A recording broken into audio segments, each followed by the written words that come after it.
जय हिंद जय जोहार। आज है 1 जनवरी 2026 और आज है नव वर्ष का पहला दिन। तो आप सबों को नव वर्ष की हार्दिक हार्दिक शुभकामनाएं। आपका जीवन, आपका इस साल का हर एक दिन सफल, सुखद और सुंदर हो। साथ ही अपने निर्धारित लक्ष्य के प्रति आप हमेशा से मेहनत करते रहें और आपका लक्ष्य आपको जल्द से जल्द हासिल हो।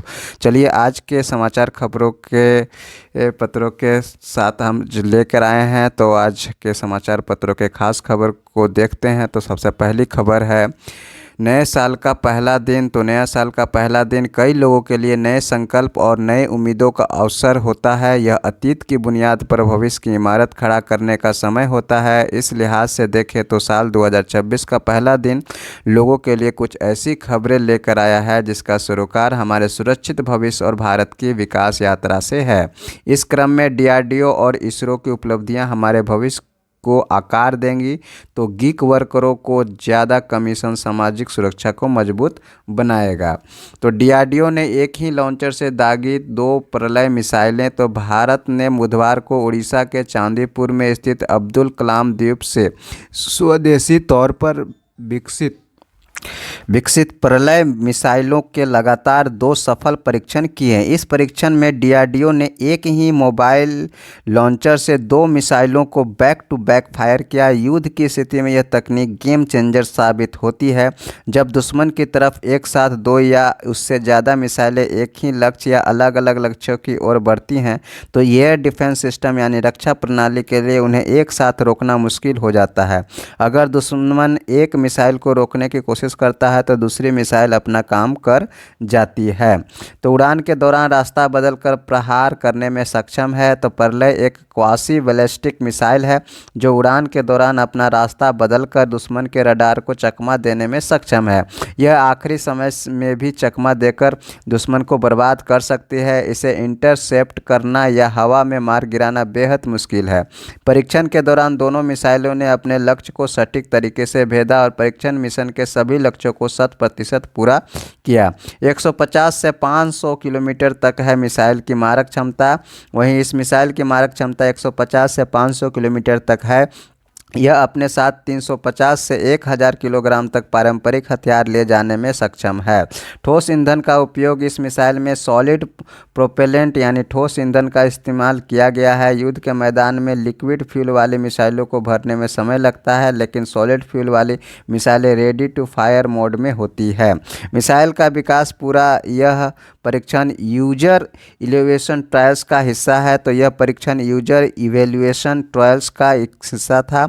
इसका मतलब यह है कि मिसाइल का विकास पूरा हो चुका है और अब इससे सेना इसे अपने कसौटी पर परख रही है ताकि इसे औपचारिक रूप से बड़े बेड़े में शामिल किया जा सके। परीक्षण के मौके पर वायुसेना और सेना के अफसर भी उपस्थित थे। डीआरडीओ के अध्यक्ष डॉक्टर शमीर वी कामत ने कहा कि यह सफलता दर्शाती है कि यह सिस्टम अब सेना के बेड़े में शामिल होने के लिए पूरी तरह तैयार है। अगली खबर की ओर चलते हैं। तो एसएलवी के तीसरे चरण का जमीनी परीक्षण कामयाब। तो इसरो ने 2025 के समापन के ठीक पहले बड़ी उपलब्धि हासिल की है। उसने स्मॉल सैटेलाइट लॉन्च व्हीकल यानी एसएसएलवी के तीसरे चरण के उन्नत संस्करण का सफल जमीनी परीक्षण किया है। यह परीक्षण मंगलवार को आंध्र प्रदेश के श्रीहरिकोटा स्थित सतीश धवन अंतरिक्ष केंद्र की solid motor static test facility में किया गया है। इसरो द्वारा विकसित एसएलवी 3 चरणों वाला ऑल सॉलिड लॉन्च व्हीकल है जिसे औद्योगिक उत्पादन के अनुकूल बनाया गया है। इसरो के अनुसार ऊपरी चरण या तीसरी चरण के ठोस मोटर लॉन्च व्हीकल को 4 किलोमीटर प्रति सेकंड तक की गति प्रदान करती है और निष्क्रिय द्रव्यमान को सीमित करने के लिए इसमें मोनोलिथिक कंपोजिट मोटर केस और फ्री स्टैंडिंग नोजल डाइवर्जेंट का उपयोग किया गया है। अगली खबर की ओर चलते हैं। एसआईआर पर आयोग व तृणमूल में घमासान। तो बंगाल चुनाव में अभी 4 महीने का वक्त है, लेकिन उसकी गर्मी दिल्ली तक पहुंच गई है। बुधवार को एसआईआर में संदिग्ध मतदाताओं की सुनवाई और चुनाव प्रक्रिया को लेकर चुनाव आयोग और तृणमूल कांग्रेस के बीच घमासान हुआ। आयोग में लगभग 2.5 घंटे तक चली बैठक में दोनों ओर से एक दूसरे पर आरोप प्रत्यारोप लगाए गए।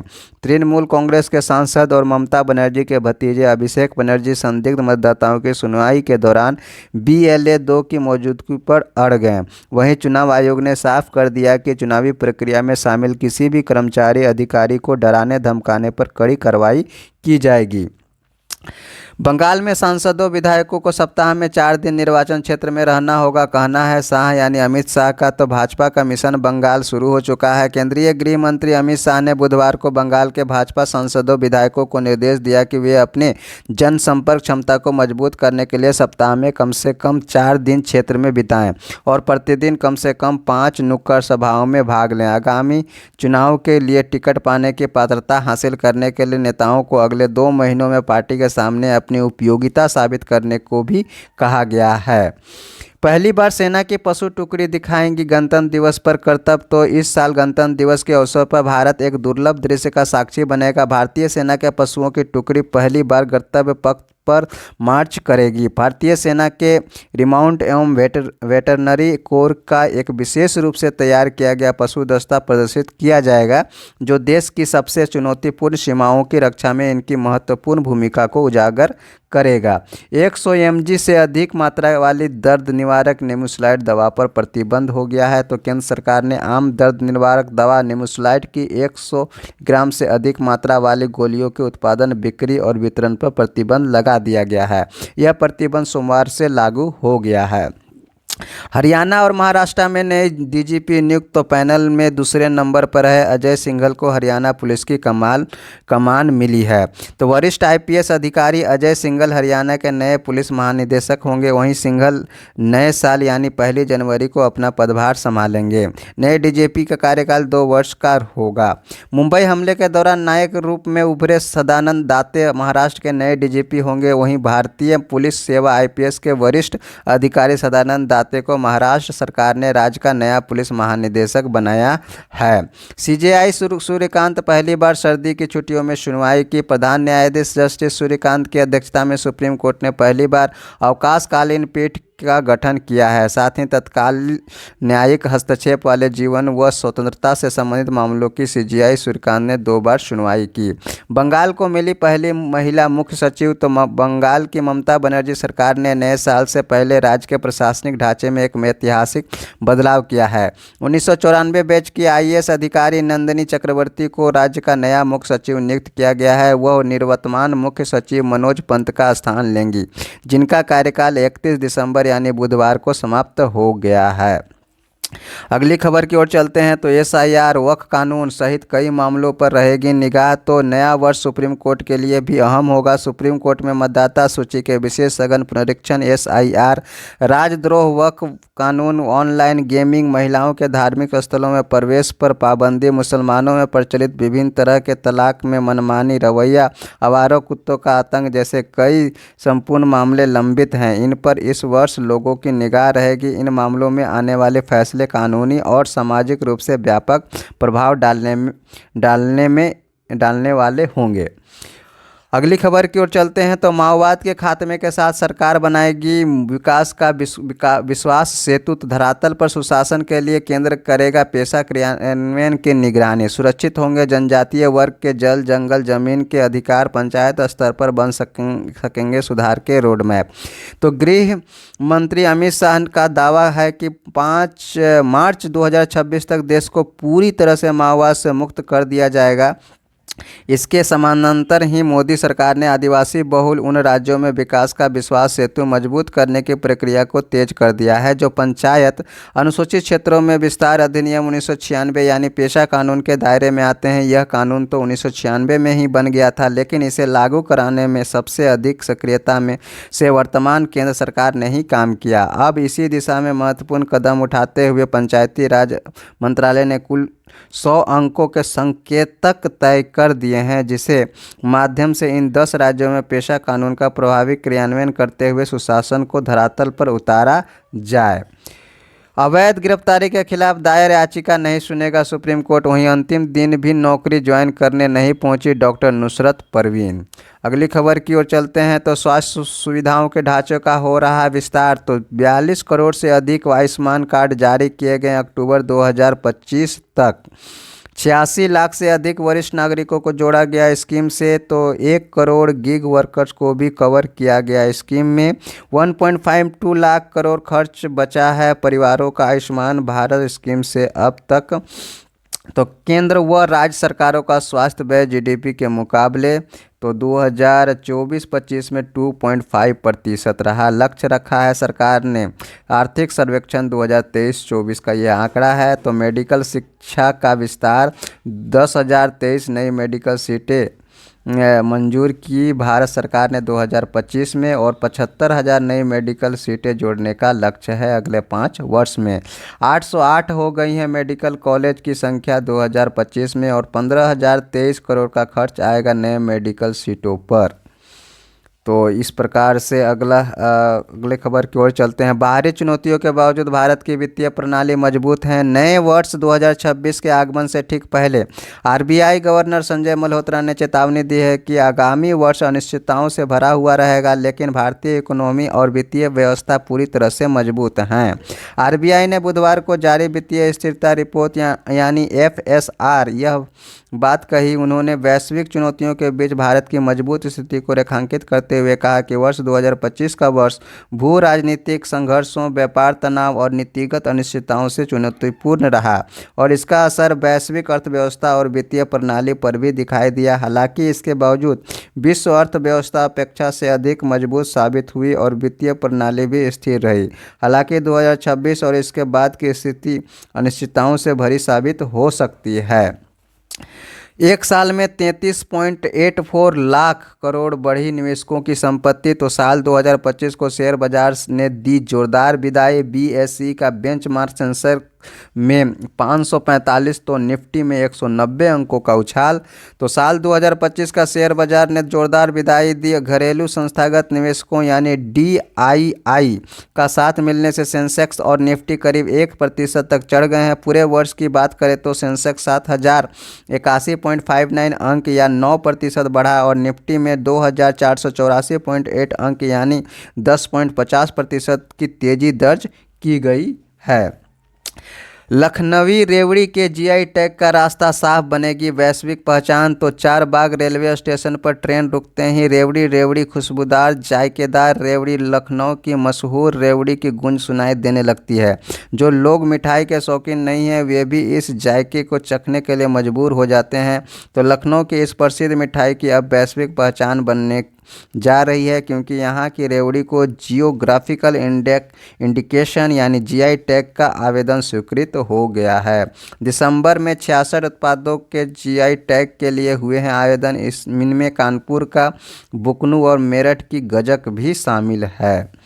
हॉकी में इतिहास रचने का मौका है। तो 2026 में हॉकी के सबसे प्रतिष्ठित मंच पर एक बार फिर दुनिया की सर्वश्रेष्ठ टीमें आमने सामने होंगी। हॉकी विश्व कप का 16वां संस्करण नीदरलैंड और बेल्जियम की संयुक्त मेजबानी में खेला जाएगा, जहां 5 महाद्वीपों की 16 टीमें विश्व चैंपियन बनने के सपने के साथ उतरेंगी। तो विश्व हॉकी कप कब होगा? अगस्त 2026 में होगा। स्थान होगा बेल्जियम और नीदरलैंड। बैडमिंटन विश्व चैंपियनशिप की 17 साल बाद वापसी। तो 2026 में वर्ष बैडमिंटन के लिए भी ऐतिहासिक होने वाला है। 2009 के बाद भारत को बैडमिंटन विश्व चैंपियनशिप की मेजबानी मिली है, जिसका आयोजन दिल्ली में होगा। ये टूर्नामेंट बैडमिंटन कैलेंडर में सबसे प्रतिष्ठित माना जा रहा है। 2019 में PV सिंधु इस चैंपियनशिप में स्वर्ण पदक जीतने वाली एकमात्र खिलाड़ी है। भारत ने कुल 15 पदक जीते हैं, इनमें 4 रजत व 10 से कांस्य हैं। पहले से बड़ा और भव्य होगा फुटबॉल विश्व कप। तो फीफा विश्व कप यानी कब होगा? 12 जून से 26 जुलाई के बीच होगा। स्थान है अमेरिका, कनाडा और मेक्सिको। तो 2026 दुनिया भर के खेल प्रेमियों के लिए यादगार बनने जा रहा है, क्योंकि इस साल खेला जाएगा फीफा विश्व कप फुटबॉल कप, जो अब तक का सबसे बड़ा और सबसे भव्य संस्करण होगा। यह सिर्फ एक टूर्नामेंट नहीं बल्कि फुटबॉल के इतिहास में एक नया अध्याय साबित होने वाला है। पहली बार फीफा विश्व कप की मेजबानी 3 देश अमेरिका, मेक्सिको और कनाडा करेंगे। विशाल स्टेडियम, अत्याधुनिक सुविधाएं और फुटबॉल का जुनून, तीनों देशों में फैला यह आयोजन विश्व कप को एक नई ऊंचाई पर ले जाएगा। अगली खबर की ओर चलते हैं। तो 2026 में दुनिया रहेगी मैदान पर। तो 2025 बीत गया और अब 2026 भारतीय खेलों और दुनिया भर के खेल प्रेमियों के लिए जश्न, रोमांच और ऐतिहासिक पलों से भरा रहने वाला है। क्रिकेट के विश्व कप से लेकर फुटबॉल विश्व कप की भव्यता तक खेल कैलेंडर इस वर्ष नई कहानी लिखेगा। हॉकी विश्व कप, राष्ट्रमंडल खेलों और एशियाई खेलों की गूंज, साथ ही बैडमिंटन और एथलेटिक्स में भारतीय खिलाड़ियों की बढ़ती चुनौती, उम्मीदें और उत्साह चरम पर होंगे। 2026 सिर्फ मुकाबलों का साल नहीं बल्कि खेल भावना, संघर्ष और गौरव का उत्सव होगा। तो 2026 में 21 वनडे मैच खेलेगी पुरुष टीम। वहीं पर 2026 के मुख्य टूर्नामेंट इस प्रकार होंगे। तो महिला प्रीमियम लीग यानी WPL ये 9 जनवरी से 5 फरवरी को होगा। ICC अंडर 19 विश्व कप 15 जनवरी से 6 फरवरी के बीच होगा, जो कि जिम्बाब्वे में होगा। ICC पुरुष T20 विश्व कप होगा 7 फरवरी से 8 मार्च के बीच। स्थान होगा Bharatvarsh, Sri Lanka. Indian premier league IPL होगा 26 मार्च से 31 मई तक, जबकि ICC महिला T20 विश्व कप होगा 12 जून से 5 जुलाई तक। स्थान है इंग्लैंड। अगली खबर की ओर चलते हैं। तो राष्ट्रमंडल और एशियाई खेल भी इसी साल होंगे। तो राष्ट्रमंडल खेल 23 जुलाई 2 अगस्त को होगा ग्लासगो, स्कॉटलैंड में, जबकि एशियाई खेल 19 सितंबर से 4 अक्टूबर तक होगा आईजी नागोया, जापान में। और पैरा एशियाई खेल भी होगा 18 से 24 अक्टूबर तक आईची नागोया में। तो खेलों में छाने को तैयार भारतीय एथलीट। तो वर्ष 2026 में बड़े खेल आयोजन यहाँ पर आप देख सकते हैं। तो उसी के साथ टेनिस के ग्रैंड स्लैम में दिखेगा दिग्गजों का दम। तो प्रत्येक वर्ष की तरह 2026 में टेनिस के प्रेमियों के लिए भरपूर रोमांच लेकर आएगा। साल की शुरुआत 12 जनवरी से ऑस्ट्रेलियन ओपन से होगी। इसके बाद मई जून में रोला गैरो पर फ्रेंच ओपन खेली जाएगी और इसके बाद जून जुलाई में सबसे पुराने और प्रतिष्ठित टेनिस ग्रैंड स्लैम विंबलडन की शुरुआत होगी। वहीं पर अब हम हैं यहाँ के पहरेदार। तो खबर है अरुणाचल प्रदेश से। तो अरुणाचल प्रदेश में है 26 जनजातीय समुदाय। तो डोंग में पहली बार 5 दिवसीय सनराइज फेस्टिवल मनाया गया है। तो डोंग गांव में पहली बार 5 दिन यानी 29 दिसंबर से 2 फरवरी 2026 का सनराइज फेस्टिवल मनाया जा रहा है। डोंग को उगते सूरज की धरती भी कहा जाता है। मुख्यमंत्री पेमा खांडू ने एक्स पर लिखा, आइए लैंड ऑफ राइजिंग सन में नए साल की पहली सुबह का स्वागत कीजिए। 1999 में इंडियन साइंस कांग्रेस ने इसे भारत में सबसे पहले सूर्योदय देखने की जगह माना था। फेस्टिवल को लेकर स्थानीय लोगों में भारी उत्साह है।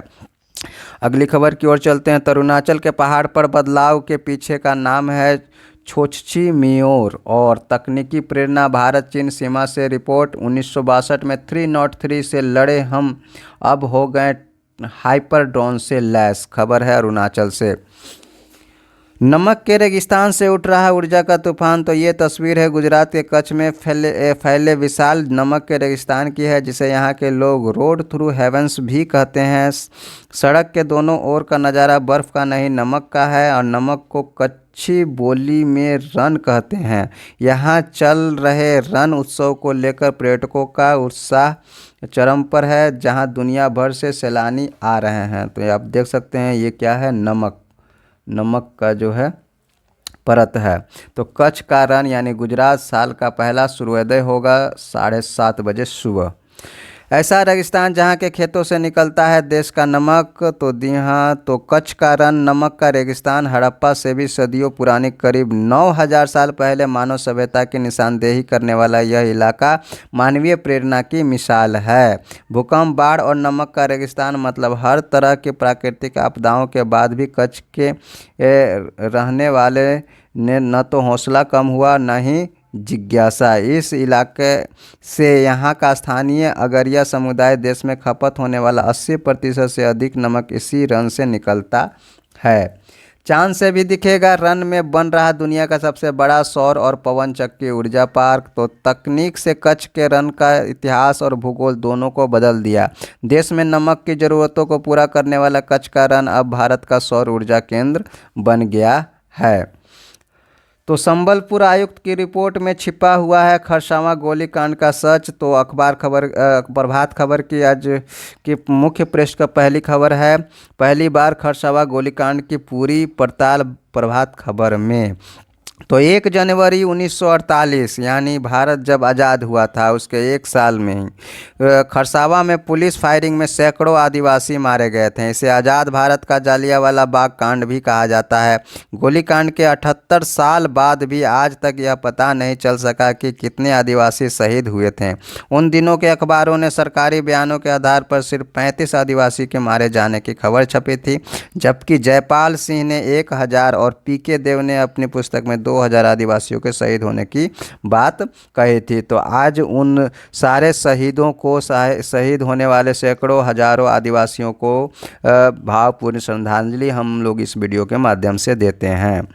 अगली खबर की ओर चलते हैं। तो सरकारी व स्कूलों का कायाकल्प होगा, 2582 करोड़ होंगे खर्च। तो मुख्य सचिव ने जिलों के डीसी को लिखा पत्र। 2026 राज्य के लिए होगा सौगातों का साल। जी हाँ, नियुक्तियों का वर्ष होगा 2026। 14,503 पदों पर मिलेगी नौकरी और मार्च तक राज्य को नक्सलवाद से मुक्त करने का है लक्ष्य। गाँवों को मिलेगा अधिकार, पेशा कानून करेगा सशक्त। अगली खबर की ओर चलते हैं। तो रांची शिमला से भी अधिक ठंडा, 3 दिन बाद और गिरेगा पारा। तो शहरों में देख सकते हैं गुमला 3.9 डिग्री सेल्सियस, मेदिनीनगर 5.1 और कांके 3.0। तो घने कोहरे की वजह से 50 से 200 मीटर रह सकती है विजिबिलिटी। तो जनवरी में क्या क्या है वो कैलेंडर में प्रमुख, तो देख सकते हैं यहाँ पर महिला प्रीमियम लीग 9 जनवरी से 5 फरवरी भारत के विभिन्न शहरों में खेला जाएगा, जबकि अंडर 19 विश्व कप 15 जनवरी से 6 फरवरी तक। बजट सत्र होगा, आर्थिक समीक्षा 2025 से 26 होगी पेश 31 जनवरी को लोकसभा में। वहीं पर फरवरी में बजट सत्र, केंद्रीय बजट होगा पेश 1 फरवरी को संसद में। वहीं पर 10वां ICC पुरुष T20 विश्व कप 2026 का आयोजन होगा 7 फरवरी से 8 मार्च तक भारत और श्रीलंका में। विंटर ओलंपिक खेल 4 से 22 फरवरी, स्थान होगा मिलान व कार्टिना इटली में। 34वां ताज महोत्सव 18 से 27 फरवरी आगरा में होगा। वहीं पर मार्च में संसद का बजट सत्र होगा दूसरा चरण। केंद्रीय बजट 2026-27 पर चर्चा और पारित होगा। विंटर पैरालंपिक होगा 6 से 15 मार्च तक मिलान और कार्टिना इटली में होगा। इंडियन प्रीमियम लीग 26 मार्च से 31 मई भारत के विभिन्न शहरों में होगा। अप्रैल में क्या होने जा रहा है, तो संसद का बजट सत्र समापन होगा। वहीं पर मई में 4 राज्यों में नई सरकारें होगा, जैसे पश्चिम बंगाल, तमिलनाडु, असम, केरल। तो पश्चिम बंगाल में चुनाव होगा 7 मई से पहले, जबकि असम में 20 मई से पहले और तमिलनाडु में 10 मई से पहले और केरल में 23 मई से पहले। फ्रेंच ओपन टेनिस 24 मई से 7 जून पेरिस में होगा फ्रांस में। वहीं पर पुडुचेरी में नई सरकार होगा 15 जून से 2026 को खत्म होगा वर्तमान विधानसभा। फीफा पुरुष फुटबॉल विश्व कप का आयोजन भी जून में ही होगा, 11 जून से 19 जुलाई तक जो होगा। वहीं पर 52वां और G7 शिखर सम्मेलन 11 से 16 जून 2026 को फ्रांस में होगा।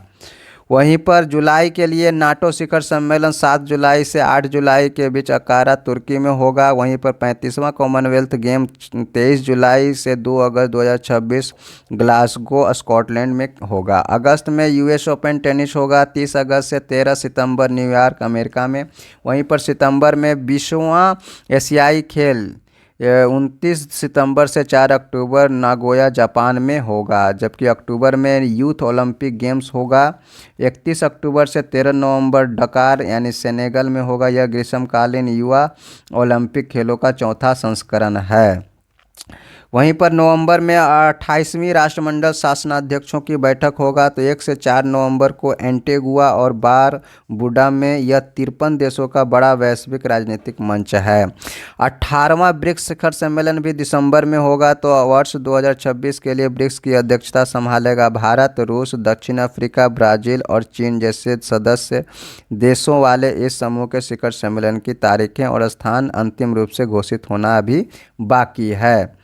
ग्लोबल बिग कैट शिखर सम्मेलन भी इसी वर्ष दिसंबर में होगा। तो भारत सरकार ने दिसंबर 2026 में ग्लोबल बिग कैट शिखर सम्मेलन की मेजबानी करने की योजना बनाई है। अगली खबर की ओर चलते हैं। तो समुद्र के रहस्यों को उजागर करने वाला भारत का पहला मानवयुक्त मिशन होगा।